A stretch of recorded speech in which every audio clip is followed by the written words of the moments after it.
Telescope का, सास का, बहू का, सबका गॉसिप देगा रे तेरा ये त्योहार, सबका गॉसिप देगा रे तेरा ये त्योहार। हेलो एंड वेलकम, मैं हूं आपका नटखट देवर और आप देख रहे हैं ब्रांड न्यू एपिसोड ऑफ भाभी तेरा देवर दीवाना। सबका गॉसिप देगा रे तेरा ये त्योहार। टीवी दुनिया की हर खबर हमें आप तक पहुंचाना है, क्योंकि हमारे जासूस कोने कोने में फैले हुए हैं। वो देखिए शमिता शेट्टी, छोटी सरदारनी के जिंदगी में आया एक नया धमाका। आगे आगे तो तोड़ फोड़ ही है। और ससुराल सिमरका में देखिए किसकी हुई एंट्री। टीवी दुनिया की हर चटपटी खबर, मस्ती भरी बातें और गॉसिप्स आपके लिए तैयार है। लेकिन अंदर की एक बात बताऊं, एक ऐसी जगह है जहां हमारे जासूस तक नहीं पहुंच पाए। वो जगह है बिग बॉस। इसीलिए मैंने ये जिम्मा और कैमरा दोनों अपने कांधों पे उठाया और निकल पड़ा बिग बॉस के सेट पर। जी हां, आज मैं भाभी तेरा देवर दीवाना के इस एपिसोड में आपको दिखाने वाला हूं वो जो पहले कभी नहीं देखा गया, कभी भी नहीं देखा। नहीं, नहाता हुआ करण कुंद्रा नहीं, बिग बॉस का बिहाइंड द सीन्स, कैसे बिग बॉस शूट होता है।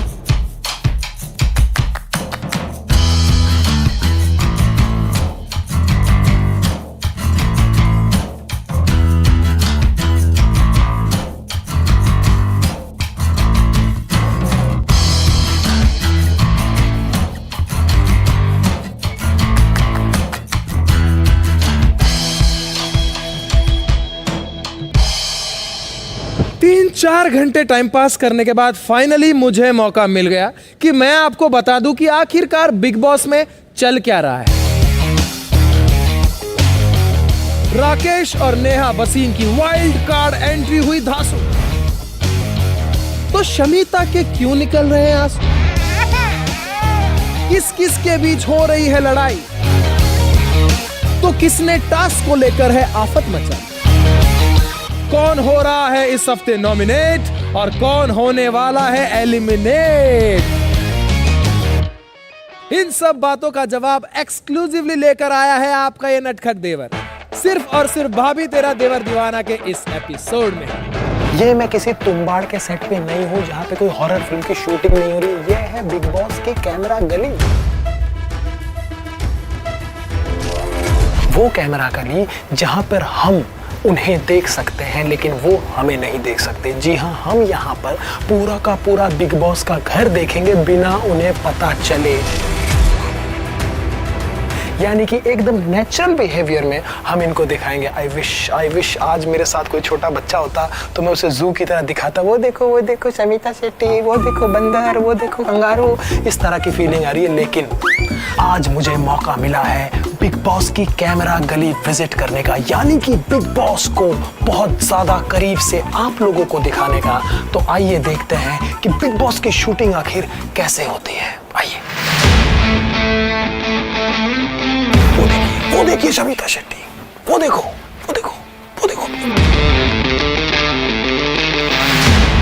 ये देखिए बच्चों, दिस इज ऑरेंज कलर।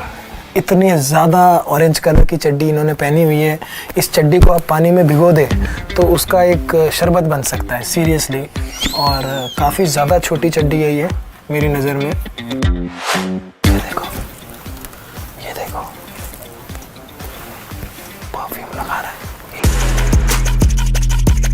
आप देख सकते हैं कि ये इंसान जो बाल बना रहा है, कहाँ जाना है? 3 महीने इस घर में रहना है, फिर भी बाल बनाने में आधा घंटा लगाएगा। भाई स्ट्रेटेजी बना, कोई गेम प्लान बना। बाल बना रहा है।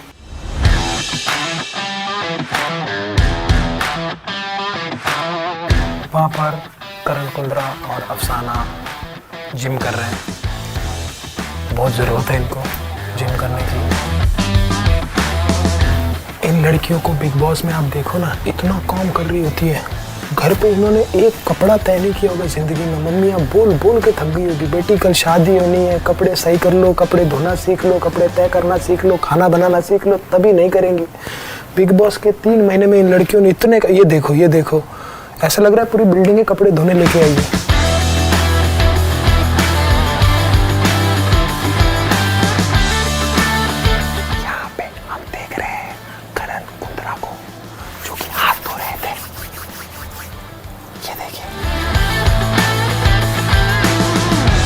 वैसे गाइस बिग बॉस में एंट्री लेते टाइम ना सब एक दूसरे से घुलते मिलते हैं, मतलब hi how are you, I love your work, you know I are amazing, है ना। ऐसा लगता है कि कोई करण जौहर की फिल्म चल रही है। लेकिन 1 महीने बाद वही लोग अनुराग कश्यप की फिल्म की तरह एक दूसरे को गालियां दे देकर ऐसे लड़ते हैं कि मानो ये रेसलिंग का मैदान बन गया हो। और इससे पहले उन्हें पता लग जाए कि मैंने छुप छुप कर उनकी शूटिंग की है, मैं वहां से भाग गया और मैं निकला कलर्स के ही दूसरे शो पर। जी हाँ, most loved show off colours, छोटी सरदारनी के सेट पर पहुंचे भाभी तेरा देवर दीवाना की टीम।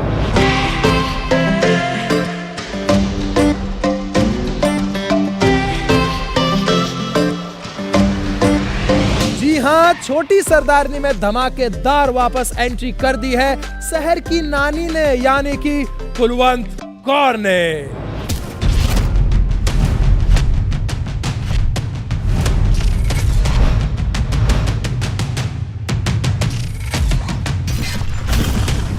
देखा कैसे ट्रैक्टर लेके घुसाई है। आइए देखते हैं कि कुलवंत कौर यानी कि नानी के वापस आने पर शहर और राजवीर का कहना क्या है, या क्या कहना है। सीरियल में ट्रैक यही चल रहा है कि वी फाइनली हैव अनीता जी वापस आ रही हैं कुलवंत कौर के किरदार में। बहुत ज़्यादा इंटरेस्टिंग होने वाला है क्योंकि हर्षदीप कौर बब्बर वर्सेस कुलवंत कौर होने वाला है। वंडरफुल जी, वंडरफुल। जब नानी आती है तो ड्रामा तो होता ही है। बदलाव शहर और मेरी और इनफैक्ट दीदा सबकी लाइफ में आने वाला है। काश मैं आपको बता पाता, बट आप एपिसोड देखते रहिए and it's going to get very interesting.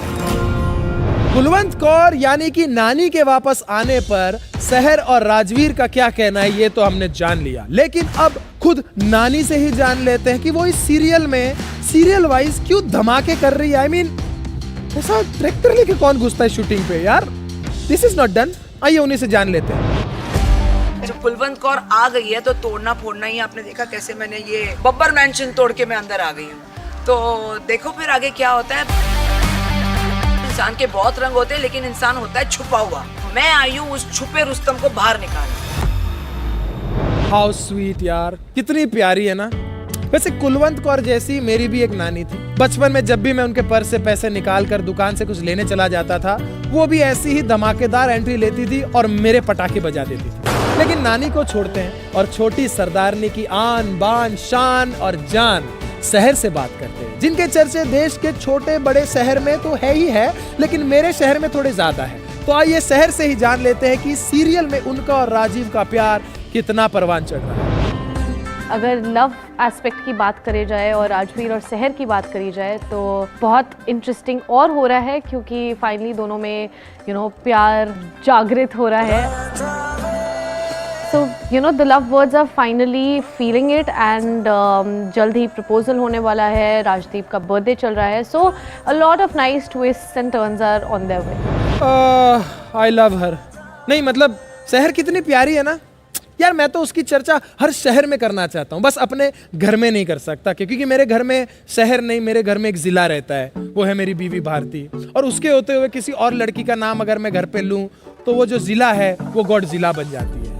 लेकिन खैर मौका दिवाली का है, तो आइए छोटी सरदारनी के बड़े बड़े सितारों से जानते हैं कि वो दिवाली मनाते कैसे, घर की साफ सफाई करते हैं या नहीं, पूजा कैसे करते हैं और कितने पटाखे जलाते हैं। आइए उन्हीं से जान लेते हैं। ऑफ कोर्स मैं घर पे साफ सफाइयाँ करती हूँ। आई थिंक मैं भी एक नॉर्मल इंसान हूँ, तो एंड प्लस मुझे cleaning is like my it's therapeutic to me. So जब भी मेरा मूड ख़राब होता है या जब भी मुझे लाइफ में ऐसे डिसऑर्डर फील हो रहा होता है तो या तो मैं अपना एरिया साफ़ कर लेती हूँ, तो मुझे बहुत अच्छा लगता है। So that's a problem slash my way of getting clarity in life. But हाँ, मैं भी सफाइयाँ करती हूँ, ऑल्दो मुझे अभी वक्त नहीं मिल रहा है और शो में भी मेरे हस्बैंड के पास बहुत पैसे हैं, तो हमारे पास बहुत सारी लग्जरी है ऑफ सर्विसेज, तो मैं कोई सफाई नहीं कर रही हूँ। देखिए दिवाली में अभी तो पटाखे नहीं जलाते हैं हम क्योंकि we have to be careful about the environment. The main thing is the Lakshmi Puja, जिसके लिए मैं बेसब्री से इंतजार करती हूँ और ये पहली मेरे बेटे और मेरी बहू की पहली दिवाली है, तो I am looking forward to it. I was born and brought up in a joint family. मेरे घर में 14 लोग हैं, तो मेरे घर में हर त्यौहार की तरह बनता है। तो हम लोग सब हमेशा एक साथ सुबह से पूजा करते हैं, फिर ऑफिस जाते हैं, वहाँ सब एक साथ पूजा करते हैं, घर आके करते हैं। कुछ साल पहले तक पटाखे जलाते थे, बट अब कोई बच्चा पटाखा नहीं जलाता बिकॉज गोइंग ग्रीन। जी हाँ, मेरा भी यही मानना है कि पटाखे कम जलाओ और मिठाई ज्यादा खाओ, और खुद ही मत खाओ, अपनी बीवी को भी मिठाई खिलाओ। मतलब इतनी मिठाई खिलाओ, क्योंकि क्या आपकी बीवी अगर ज्यादा मिठाई खाएगी तो वो मेरी बीवी जैसी हो जाएगी। फिर आप मुझे बोल नहीं पाओगे कि तेरी बीवी मोटी, तो मैं बोलूंगा तेरी बीवी मोटी। तो कहीं ना कहीं जोक्स ऑन यू, है ना। लेकिन दोस्तों, ये थी छोटी सरदारनी के सितारों से बातचीत। लेकिन उसके बाद हम घर नहीं गए, ठीक है, हम गए उसके बाद ससुराल सिमर का के सेट पर।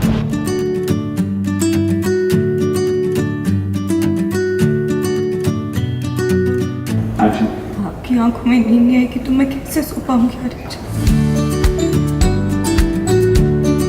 वैसे मुझे उड़ती उड़ती खबर मिली कि सिमर की जिंदगी में कुछ भूचाल आने वाला है।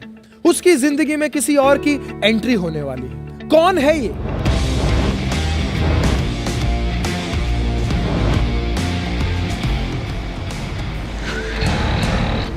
तो मैं आ चुका हूँ ससुराल सिमर का के सेट पर, क्योंकि सिमर की जिंदगी में कुछ अलग होने वाला है, कुछ नया होने वाला है, और एक और नए तरह की प्रॉब्लम होने वाली है। और वो प्रॉब्लम क्या है, कैसी है और क्यों है, ये मैं नहीं बताऊंगा, वो हमें बताएगी खुद सिमर। तो आइए सिमर से मिल लेते हैं।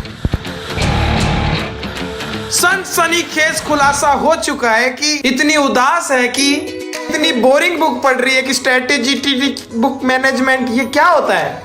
क्यों इतनी प्रॉब्लम है आपकी लाइफ में? हैं, आपको पता है मैं कितना टेंशन में था कि आपका डिवोर्स हो रहा है। मतलब सीरियसली, डिवोर्स होता है ना जब किसी सुंदर लड़की का, तो मेरे को बहुत खुशी होती है। बहुत बुरा लगता है कि ऐसा क्यों हो गया। पर आप हंस रहे हैं। नहीं, हंस तो इसलिए रहा हूँ कि आप खूबसूरत दिखती हो। Thank you.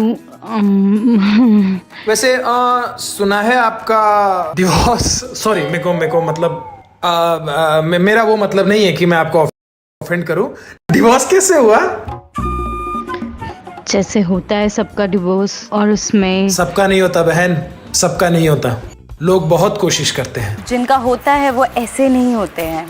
अच्छा, वैसे मैं ये जानना चाहता हूँ कि डिवोर्स के बारे में आमतौर पे जब आप एक आज की लड़की है, सेल्फ डिपेंडेंट है, जो टैलेंटेड भी है, तो ऐसी लड़की का जब डिवोर्स होता है उसे लाइफ में क्या करना चाहिए?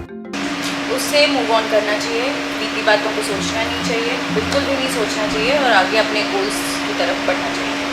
Very nice, very nice. आपको पता है मैं खुद अपने गोल की तरफ बहुत आगे बढ़ा हूं, और वो गोल आज मेरी बीवी है, भारती। यस, बस वही गोल को चेस करना बड़ा जरूरी। लेकिन आपकी बातों से मुझे ऐसा लग रहा है कि आपको सहारे की जरूरत है, मतलब रोने के लिए किसी कंधे की जरूरत है। मुझे बहुत सीरियस। वैसे ही आपका डिवोर्स हो रहा है, मैं भी सोच रहा हूँ डिवोर्स करने की। तो divorce equals to new marriage. New marriage मतलब अब देखो आप सपनों के आगे, सपनों के लिए बढ़ना। सपनों के लिए यार, बट आई थिंक मेरे को लगता है कि अब आपका जब डिवोर्स हो चुका है तो क्यों ना कोई और लड़का अगर आपको ऐसे प्रपोज करे तो आप इस नकली फूल से उसकी असली प्यार को एक्सेप्ट करें। प्यार तो नहीं, प्यार दोस्ती है, प्यार दोस्ती नहीं है, दोस्ती दोस्ती है, और प्यार प्यार है। हाय हाय हाय हाय हाय, कितनी प्यारी है यार। मैंने तो सिमर को हिंट भी दिया, फूल भी दिया, लेकिन ना उसने हिंट समझा और ना ही फूल को कूल समझा। मेरा दिल तोड़ दिया। लेकिन उससे पहले कि मैं वहां से निकल पाता, दो लौंडों ने, दो लड़कों ने मुझे पकड़ लिया। अब वो दो लड़के कौन थे और उन्होंने मेरे साथ क्या क्या किया, ये देख लेते हैं।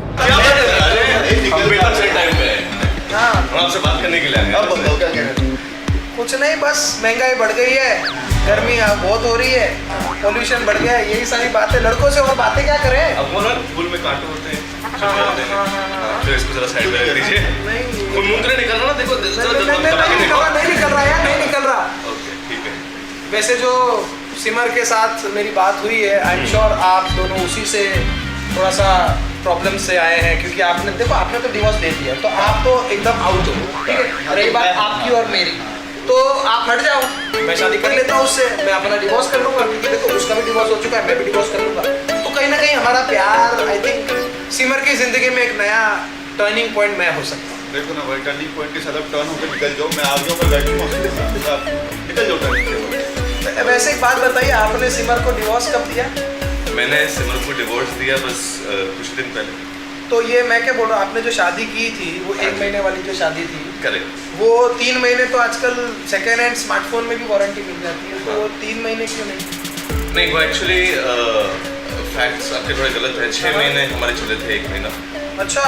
हाँ, सो बट डिवोर्स साइन से हुआ है, कागजी कार्रवाई से कुछ नहीं होता, दिल से दिल का कनेक्शन रहता है।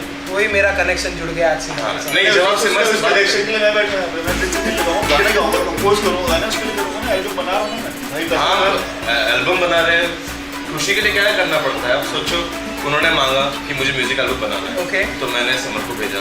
उन्होंने बोला कि मुझे टाइम पास करने के लिए एक लड़का चाहिए जिससे मुझे बातचीत करनी है, तो मैंने आपको भेज दिया। सही है। तो सारे विशेष उसके सारे एक करके कंप्लीट कर। अब मैं बोलता लगे हाथ, आप उस लड़की के लिए इतना कर रहे हो, बस उसकी एक अच्छा सा लड़का देके शादी करा दो। हाँ, बिल्कुल सही है। तो आप लेफ्ट राइट लो, मैं बिल्कुल बैठा हूं अपनी तंदुरुस्ती हो। अरे करवा ले तेरा शादी यार, क्या है, मैं तंदुरुस्त नहीं हूँ तो क्या हुआ? तंदुरुस्ती कोई तन से नहीं होती, मन की भी तंदुरुस्ती होनी चाहिए। बिल्कुल बिल्कुल, आप घर जाओगे आपको 100 पड़ेगा लंबा वाला। अब मुझे आदत पड़ चुकी है, अब मेरी पीठ लोहे की हो चुकी है, अब उन पे कोड़ों का कोई असर नहीं। अच्छा, वैसे एक बात बताइए, आप सिमर को आप ज्यादा प्यार करते हैं या आपको लगता है कि ये ज्यादा प्यार है, या आप दोनों को लगता है कि मैं ज्यादा करता हूँ? मुझे तो ऐसा लगता है कि पूरा हिंदुस्तान करता है। होगा ऐसा होगा, ससुराल सिमर का होगा ऐसा होगा। तो दोस्तों, आपने देखा कि मेरी, आरव और समर की कितनी अच्छी दोस्ती हो गई है। अब इसी दोस्ती का फायदा उठाकर मैं एक दिन सिमर के करीब पहुंच जाऊंगा और ससुराल सिमर का में सिमर की शादी होगी हर्ष से। लेकिन क्या है कि दिवाली है और दिवाली के इस मौके पर हमने इस एपिसोड के सारे सितारों के साथ एक खेल खेला। नहीं, वो टीवी सीरियल वाला खेल नहीं, जहां षड्यंत्र का इस्तेमाल करके लोगों की जिंदगी में मुसीबत लाते हैं, बल्कि वो खेल जिसे खेलकर लोगों के चेहरे पर हंसी आती है, मुस्कान आती है और हाँ, पॉल्यूशन बिल्कुल नहीं होता। आइए मैं आपको दिखाता हूं कि बिना पॉल्यूशन के भी आप पटाखों का इस्तेमाल कैसे कर सकते हैं। तो आपके सामने रखे हुए कुछ पटाखे आपको अपने हाथों से महसूस करके बताना है कौन सा पटाखा कौन सा है। बम। कौन सा बम? ये सुतली। बहुत बुरा फटता है, एटम बॉम्ब। के बाल जलाने वाला। वंडरफुल जी, वंडरफुल। फुलझड़ी, चक्री, पेंसिल, ये है चक्री जो हो आप। आप लेफ्ट राइट कहाँ भी टर्न लेते घूम के वहीं आ जाओगे। घूम के वापस सिमर के पास आ जाते हैं। इसे ऐसे पकड़ के जलाते थे। ये हंटर जो आपके पड़ेगा घर जाके। ये वैसे माचिस का डिब्बा लग रहा है, लेकिन मुझे मालूम है बिकॉज ये बचपन में मेरा फेवरेट था। वो हो सकता है, कलर वाला मैच बॉक्स होता था। माचिस, ओह वो मारने वाला बॉम्ब, वो स्नेक वाला, सांप वाला। तो ये जो जलाते हैं और जो सांप जो ऐसे जो इसे निकलता है, स्मेल ऐसी आती है जैसे टायर जलाया हुआ। ये तो सांप है। ओह सांप, ओके। पता नहीं, मैंने कभी फोड़ा नहीं है। ये तो वो ही जो तुड़तुड़ियाँ। तो लड़ी बॉम्ब, आलू बम, जो कंगी लग रही है। ये है लड़ी। लड़ी। हाँ ये है फुलझड़ी। ये मेरे जैसे एटम बॉम्ब। Big bomb. भाई ये वो है कलम जो मैंने आज तक यूज नहीं कर पाया। ये तो वो जो रस्सी वाला जो फुलझड़ी जैसे होता है। पेंसिल ये है। फुलझड़ी जैसा ही होता है, ऐसे ऐसे ऐसे आगे चिंगारी आती है। अरे बाप रे, आप दोनों ने पेंसिल यार, आप बहुत ज्यादा सोच मिलती है। इसी चक्कर में सिमर परेशान है भाई कि इन दोनों की चॉइस। हाँ टेस्ट काफी सिमिलर है। चक्री, एक और चक्री। एक और चक्री। शाबाश, बहुत पटाखे जलाए हैं मैंने। और ये देखिए वापस ये उसमें से कुछ निकला हुआ। बस दर्शकों, आपको बस यही कितने बताना था talented। कि क्या ये लोग इससे पहले पटाखे बेचने का काम करते थे। कितने पॉइंट्स मिले मुझे? आपको बहुत सारे पॉइंट्स मिले और इनाम में आपको पता क्या मिलेगा? क्या? यही पटाखे। हाय सिमर। एक सेकंड। हाँ। तो दोस्तों, ये था हमारा आज का एपिसोड। आई होप आपको हमारा ये एपिसोड पसंद आया होगा। मिलेंगे फिर कुछ इनसाइड खबरें, चटपटी बातें और ढेर सारी गॉसिप लेकर। तब तक के लिए आप प्लीज अपना ख्याल रखिए और देखते रहिए भाभी तेरा देवर दीवाना।